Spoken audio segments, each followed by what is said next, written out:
আমার প্রিয় ছাত্রছাত্রীরা, আশা করি সবাই ভালো আছে।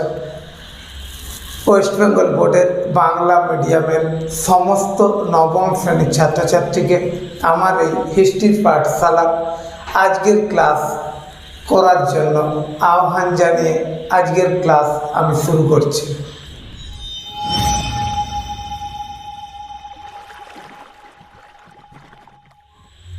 আজকের আলোচনার বিষয় নেপোলিয়নীয় সাম্রাজ্যের বিরুদ্ধে জাতীয়তাবাদী প্রতিক্রিয়া।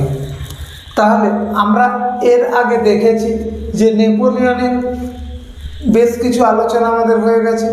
তিনি খুব অল্প সময়ের মধ্যে একজন সাধারণ সৈনিক থেকে তিনি ফ্রান্সের সম্রাট হয়েছিলেন, অর্থাৎ সর্বোচ্চ পদটা তিনি দখল করেছিলেন। তারপর বিভিন্ন দেশে তিনি তার সাম্রাজ্যটা বিস্তার করেছিলেন, অর্থাৎ ইউরোপের বহু অঞ্চল তিনি জয় করেছিলেন। এই পর তাহলে অঞ্চল তিনি জয় করলেন, ফরাসি বিপ্লবের আদর্শ, সাম্য, মৈত্রী, স্বাধীনতার আদর্শটাকে তিনি বাস্তবায়িত করতে চেয়েছিলেন। এই জন্যই বিদেশি যে অঞ্চলগুলি তিনি দখল করেছিলেন তিনি সেখানে জনসমর্থন পেয়েছিলেন। কিন্তু নেপোলিয়ন মুখে স্বাধীনতার কথা বললেও বাস্তবে অন্য জাতির প্রতি ফরাসি শাসন সরাসরি তিনি আরোপ করেছিলেন।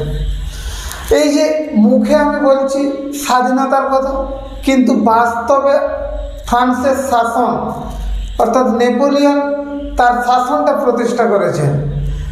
তাহলে এই বিজিত অঞ্চল যেগুলো তিনি সেখানে প্রথম কি করলেন, প্রজাতন্ত্র প্রতিষ্ঠা করলেন। প্রথমে প্রজাতন্ত্র প্রতিষ্ঠা করলেন, প্রজাতন্ত্র প্রতিষ্ঠা করলেন। কিন্তু এর পরবর্তীকালে তিনি প্রত্যক্ষ শাসন প্রয়োগ করলেন। এরপরে কি করলেন তিনি, প্রত্যক্ষ শাসন অর্থাৎ প্রত্যক্ষ শাসনাধীনে তিনি নিয়ে চলে এলেন। তাহলে একটা বিদেশে গিয়ে তিনি শাসন করা শুরু করলেন। এই শাসনের পরে প্রজাতন্ত্র অর্থাৎ জনগণের শাসন প্রতিষ্ঠা হলো। তারপরেই দেখা যাচ্ছে তিনি প্রত্যক্ষ শাসন প্রতিষ্ঠা করে দিলেন। ফলে এর জনগণ একটু একটু করে অসন্তুষ্ট হচ্ছেন। এরপরে তিনি কী করলেন, অধিকাংশ রাজ্যেই আমরা দেখেছি নিজ ভ্রাতা, অধিকাংশ রাজ্যেই নিজ ভ্রাতা, আত্মীয়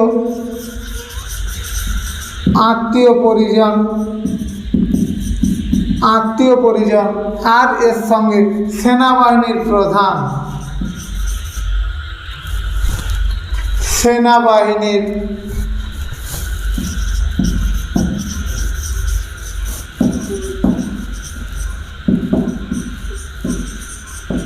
প্রধান, এদের হাতে তিনি ক্ষমতাটা হস্তান্তর করলেন। তাহলে প্রজাতন্ত্র প্রতিষ্ঠা, প্রত্যক্ষ শাসন। এরপরে দেখা যাচ্ছে নিজ ভ্রাতা, আত্মীয় স্বজন সবাইকে যে রাজ্যগুলো তিনি দখল করেছিলেন সেখানে বসিয়ে দিলেন। জনগণ নেপোলিয়ন বিরোধী হয়ে যাচ্ছেন। নেপোলিয়ন কিন্তু বুঝতে পারছেন না যে জনগণ তার বিরুদ্ধে চলে যাচ্ছে। এইভাবে তিনি কী করলেন, ইউরোপে জার্মানি, ইতালি, প্রাশিয়া, অস্ট্রিয়া এবং হল্যান্ড, বেলজিয়াম এই সমস্ত দেশগুলো যে জয় করেছিলেন এখানে একটা জাতীয়তাবাদী আন্দোলন দেখা দিল। তাহলে কোন দেশগুলোতে,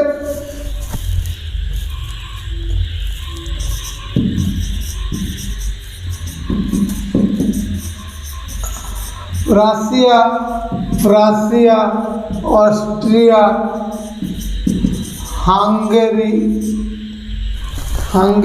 বেলজিয়াম,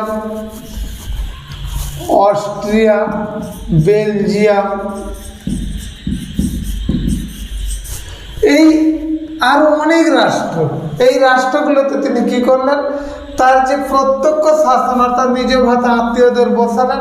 এর ফলে এদের মধ্যে আমাদের প্রশ্ন কি আছে, জাতীয়তাবাদ। তাহলে এদের মধ্যে জাতীয়তা বোধ অর্থাৎ জাতীয়তাবাদী আকাঙ্ক্ষা তাদের মধ্যে বেড়ে গেল। ফলে তারা নেপোলিয়ন বিরোধী হতে থাকলেন। ঠিক এখানে ঘটনা পরম্পরায় কি হয়েছে, একটা জিনিস আমরা আজকে এখানে আলোচনায় দেখব যে তার এত উচ্চাকাঙ্ক্ষা, তিনি অনেক বড় সাম্রাজ্য প্রতিষ্ঠা করলেন। এরপরেই আমরা দেখব তার রাশিয়া অভিযান, অর্থাৎ তিনি রাশিয়া অভিযান করেছিলেন। এই রাশিয়া অভিযান করেছিলেন 1812 খ্রিস্টাব্দে। এই রাশিয়া অভিযানে তিনি কি হয়েছিলেন? ব্যর্থ হয়েছিলেন, অর্থাৎ পরাজিত হলেন। এই রাশিয়া অভিযানে ব্যর্থ হওয়ার পর কি হচ্ছে, তাহলে তার যে নেপোলিয়ন বিরোধী জাতিসমূহ তারা ঐক্যবদ্ধ হতে লাগলো। তাহলে কারা নেপোলিয়নের বিরুদ্ধে চলে গেছেন? এই সমস্ত দেশগুলো। তাহলে রাশিয়া অভিযান এইখানে যে ব্যর্থ হলেন 12 সালে, 13 সালেই দেখা যাচ্ছে 13 খ্রিস্টাব্দে তিনি জাতিসমূহের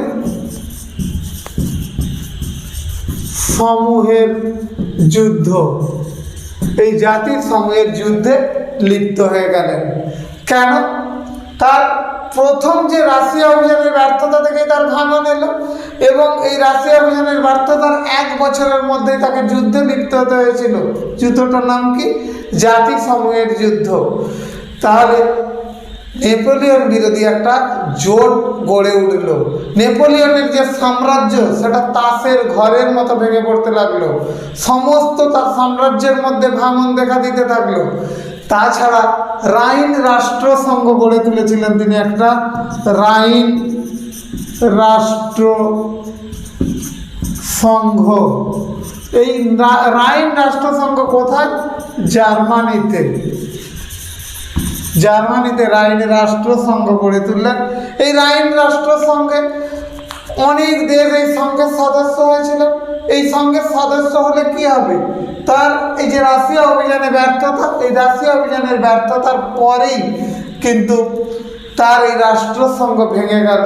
তার যতই রাশিয়া, প্রাশিয়া, অস্ট্রিয়া, বেলজিয়াম তাদের মধ্যে জাতীয়তা বোধ গড়ে উঠল, অর্থাৎ সাম্রাজ্যের ভাঙনটাকে তিনি প্রতিরোধ করতে আর পারলেন না।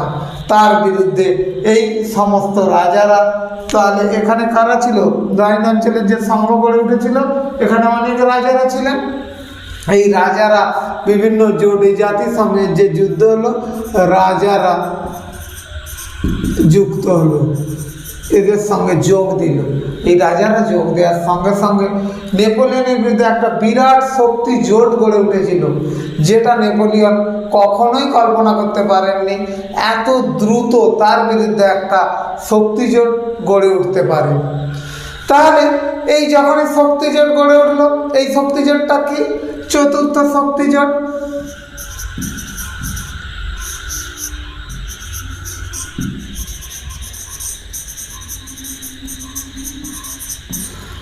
এই চতুর্থ শক্তি জোটটা কবে গড়ে উঠেছিল? এই যুদ্ধের পরে, অর্থাৎ 1813 সালে। সালগুলো প্রায় এখানে একই রকম সাল এসে যাবে অনেক। তাহলে এই 1813 সালে শক্তি জোট গড়ে উঠলো। এখানে তাহলে কারা কারা গড়ে তুলেছিল? এই যে রাশিয়া, প্রাশিয়া, অস্ট্রিয়া, বেলজিয়াম, এর সঙ্গে সঙ্গে কে ছিল? তুরস্ক, অস্ট্রিয়া, সুইডেন। এখানে কে ছিল? তাহলে এখানে আর কটা রাষ্ট্র যোগ হবে? তুরস্ক, হল্যান্ড এখানে হল্যান্ড এবং সুইডেন। এই দেশগুলো চতুর্থ শক্তি জোটে যুক্ত হবে। এর ফলে কি হচ্ছে? নেপোলিয়নের বিরুদ্ধে শক্তি জোটটা বেড়ে যাচ্ছে, এবং তারা শপথ নিলেন। এই শক্তি জোট গঠন করে তারা কি করলেন? শপথ নিলেন। শপথটা কি? যে আমরা যতদিন না নেপোলিয়নকে পরাজিত করতে পারবো, ততদিন আমরা ঐক্যবদ্ধভাবে নেপোলিয়নের বিরুদ্ধে লড়াই করে যাব। তাহলে এই শপথ নেওয়ার পরে কি হলো? যুদ্ধযাত্রা, অর্থাৎ যুদ্ধের প্রস্তুতি শুরু করলেন। এই যুদ্ধের প্রস্তুতিটা বিভিন্ন দিক থেকে হয়েছিল। যুদ্ধযাত্রা তাহলে একদিকে হয়েছিল প্রাশিয়া আর রাশিয়া। এরা কি করেছিল? সাইলেসিয়া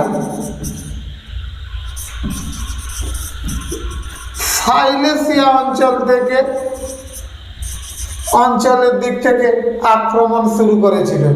তাহলে সাইলেসিয়া থেকে যখনই আক্রমণ শুরু করলেন, একটা দিক গেল, উত্তর দিক থেকে সুইডেন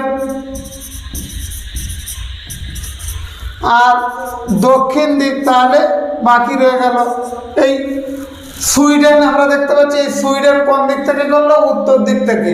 তাহলে এখান থেকে এবার আমাদের অস্ট্রিয়া শক্তিশালী দেশ, দক্ষিণ দিক থেকে কি হলো, অস্ট্রিয়া আক্রমণ শুরু করলেন। অর্থাৎ তাদের লক্ষ্য কী ছিল? তাদের লক্ষ্য ছিল গোটা নেপোলিয়নকে চারদিক থেকে ঘিরে ফেলা। শক্তি জোটটা খুব বড়, তাই চারদিক থেকে ঘিরে ফেলে কি করা হচ্ছে, নেপোলিয়ন যাতে কোনো দিক থেকে আর পালাতে না পারে বা যুদ্ধে জয়লাভ করতে না পারে, সেই জন্য কী হয়েছিল, প্রতিটা দেশকে বলা হয়েছিল 1.5 লক্ষ করে সৈন্য দিতে হবে। এই 1.5 লক্ষ সৈন্য যদি সব দেশের হয়, সৈন্যর সংখ্যা প্রচুর, নেপোলিয়ন ফ্রান্সের যত সৈন্য তার থেকে যদি বেশি সৈন্য আমাদের হয়, তাহলে কি হবে, আমরা যুদ্ধে জয়লাভ করব।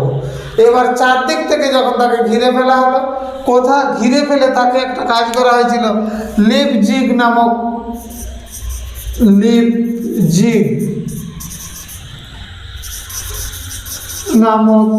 উন্মুক্ত প্রান্ত, লিপজিগ নামক উন্মুক্ত প্রান্ত, জার্মানির একটা ফাঁকা মাঠ, সেই জায়গায় তাকে নিয়ে আসা হলো। অর্থাৎ ওই ফাঁকা জায়গাতেই তার সঙ্গে যুদ্ধ করা হবে। প্রচুর সৈন্য, যুদ্ধ করতে গেলে অনেক জায়গা লাগবে, তাই নেপোলিয়নকে চারদিক থেকে ঘিরে ওই জায়গায় আনা হলো। তাহলে যুদ্ধ হচ্ছে, নেপোলিয়নের শক্তিশালী, প্রচুর সৈন্য নেপোলিয়নের। প্রথম অবস্থায় নেপোলিয়ন খুবই সাফল্য পেলেন, কিন্তু এই সাফল্য প্রাথমিক অবস্থায় পেলেও যুদ্ধের পরিস্থিতিটা পরিবর্তন হলো। তার 40,000 সৈন্য যুদ্ধের রণক্ষেত্রেই মারা গেল, আর 30,000কে বন্দি করে নেওয়া হলো। তার ফলে যুদ্ধ করার আর কী করে করবে, একটা দেশ যুদ্ধ করতে গিয়ে তিনি পরাজিত হলেন। এই লাইপজিগের যুদ্ধ কত, 1813 খ্রিস্টাব্দে হলো। এই যুদ্ধটাই পরবর্তীকালে জাতিসমূহের যুদ্ধ নামে পরিচিতি পায়। কেন? 13টি জাতি এই যুদ্ধে অংশগ্রহণ করেছিলেন। এই 13টি জাতি যুদ্ধে একসঙ্গে অংশগ্রহণ করার জন্য একে লিপজিগের যুদ্ধ বলা হয়, আবার জাতিসমূহের যুদ্ধ বলা হয়। তাহলে এই যুদ্ধ হলো, তাহলে যুদ্ধে নেপোলিয়ন পরাজিত হলেন।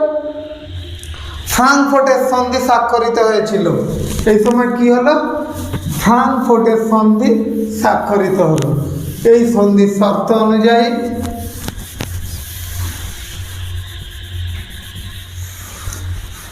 তাহলে কিসের সন্ধি, ফ্রাঙ্কফুর্ট।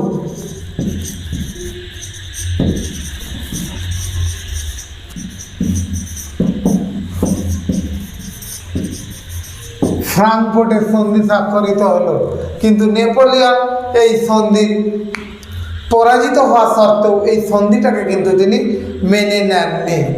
তাহলে এখানে কতকগুলো বিষয় হলো খুব গুরুত্বপূর্ণ।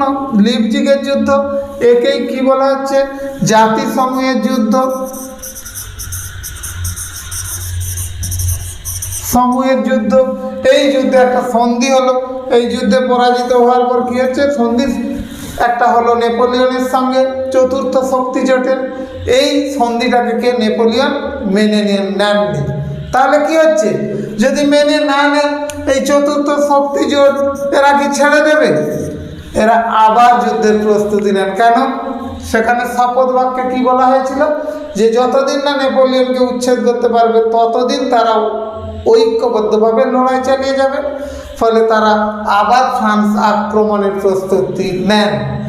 এরপর এর সঙ্গে যোগ দিল কে, একটা শক্তিশালী দেশ যোগ দিয়েছিল, সেটা হচ্ছে চতুর্থ শক্তি জোট। এদের সঙ্গে যোগ দিয়েছিল ইংল্যান্ড। আচ্ছা, মোছা হয়ে গেছে, ইংল্যান্ড যোগ দিল চতুর্থ শক্তি জোটে, ইংল্যান্ড যোগ দিল। এই ইংল্যান্ড যোগ দিতে আরও শক্তিশালী হয়ে গেল চতুর্থ শক্তি জোট। এই চতুর্থ শক্তি জোট যত শক্তিশালী হচ্ছে তাতে নেপোলিয়নের পক্ষে ক্ষতিকারক হয়ে যাচ্ছে। 1814 খ্রিস্টাব্দে নেপোলিয়নকে পরাজিত করে। তাহলে একটা সন্ধি কি ফ্রাঙ্কফুর্টের সন্ধি হয়েছিল। এইবার এই যুদ্ধে আবার নেপোলিয়ন পরাজিত হলেন এবং এখানে আবার সন্ধি হলো ফন্টেনব্লু সন্ধি।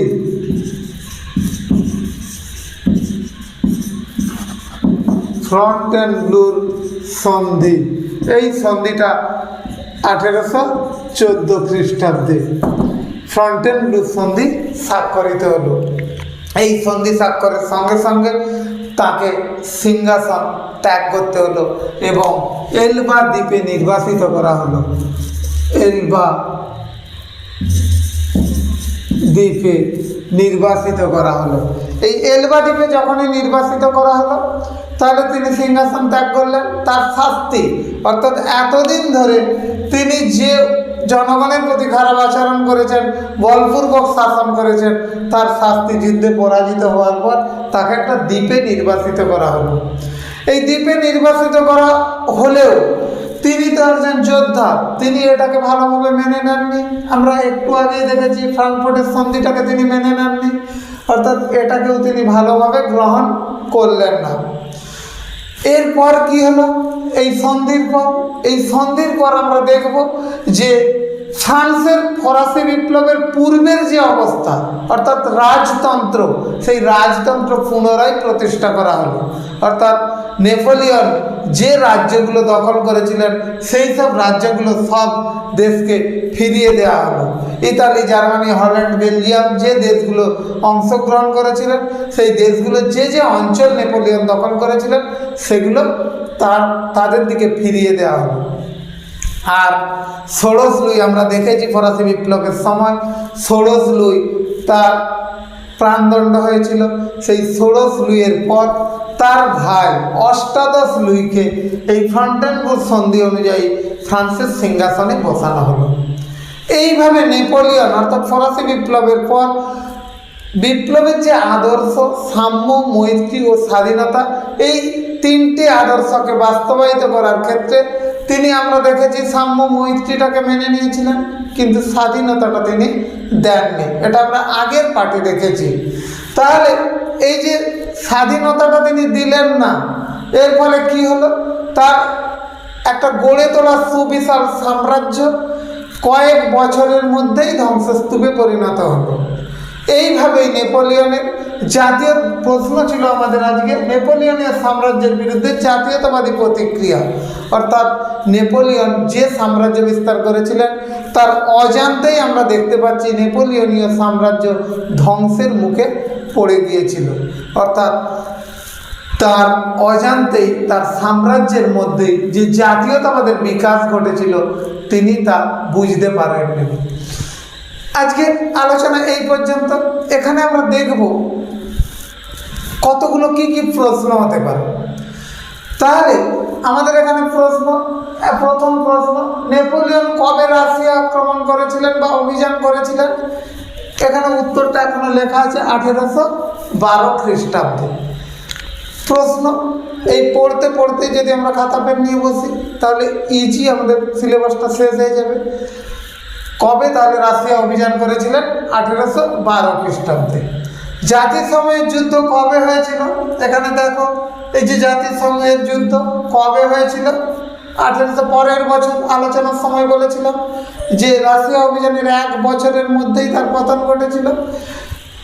জাতিসংঘের যুদ্ধটা হয়েছিল 1813 খ্রিস্টাব্দে। এইবার আমরা দেখব যে পরের প্রশ্ন, রাইন রাষ্ট্রসংঘ কোন কোন দেশে গড়ে উঠেছিল? রাইন রাষ্ট্রসংঘ কোন দেশে গড়ে উঠেছিল? কোন কোন নয়, কোন দেশে? জার্মানিতে গড়ে উঠেছিল। তারপরের প্রশ্ন, চতুর্থ শক্তি জোট কবে কোন দেশে কোন কোন দেশ অংশগ্রহণ করেছিল? চতুর্থ শক্তি জোট আমরা দেখেছি 1813 খ্রিস্টাব্দে ইংল্যান্ড, রাশিয়া, প্রাশিয়া, তুরস্ক, অস্ট্রিয়া, সুইডেন এই সমস্ত দেশগুলো অংশগ্রহণ করেছিলেন। তারপরের প্রশ্ন, জাতিসংঘের যুদ্ধ হয়েছিল আমরা জানি 1813 খ্রিস্টাব্দে। এরপর কোন সন্ধি স্বাক্ষরিত হয়েছিল? বা এই সন্ধিটার নাম হচ্ছে ফ্রাঙ্কফুর্টের সন্ধি। এই সন্ধিটা কবে স্বাক্ষরিত হয়েছিল এরকম প্রশ্ন হতে পারে। বা কোন যুদ্ধের পর এই সন্ধিটা স্বাক্ষরিত হয়েছিল, তাহলে যুদ্ধের নামটা দিতে হবে লাইপজিগের যুদ্ধ বা জাতিসমূহের যুদ্ধ। এই নেপোলিয়নকে কোন দ্বীপে নির্বাসিত করা হয়েছিল? এলবা দ্বীপে। আর সব লাস্ট প্রশ্ন যেটা এখান থেকে, ষোড়শ লুইয়ের পর কে ফ্রান্সের সিংহাসনে বসেন? এই আলোচনার মধ্যেই বলা হয়েছে যে ষোড়শ লুইয়ের পর অর্থাৎ নেপোলিয়নের পতনের পর তার ভাই অষ্টাদশ লুইকে পুনরায় সিংহাসনে বসানো হয়েছিল এবং ফ্রান্সের ভৌগোলিক সীমাটাকে সেই ফরাসি বিপ্লবের পূর্বের সীমায় ফিরিয়ে দেওয়া হয়েছিল। মোটামুটি এই নেপোলিয়নের সাম্রাজ্যের বিরুদ্ধে যে জাতীয়তাবাদী প্রতিক্রিয়া, সব দেশগুলো কিভাবে তাকে আক্রমণ করে তার পতন ঘটিয়েছিল, এই আলোচনার বিষয়বস্তু। এই আলোচনাটা যদি ভালো লাগে তাহলে লাইক, শেয়ার, সাবস্ক্রাইব করতে ভুলবে না। আজকের ক্লাস এই পর্যন্ত, দেখা হবে পরের ক্লাসে। ধন্যবাদ।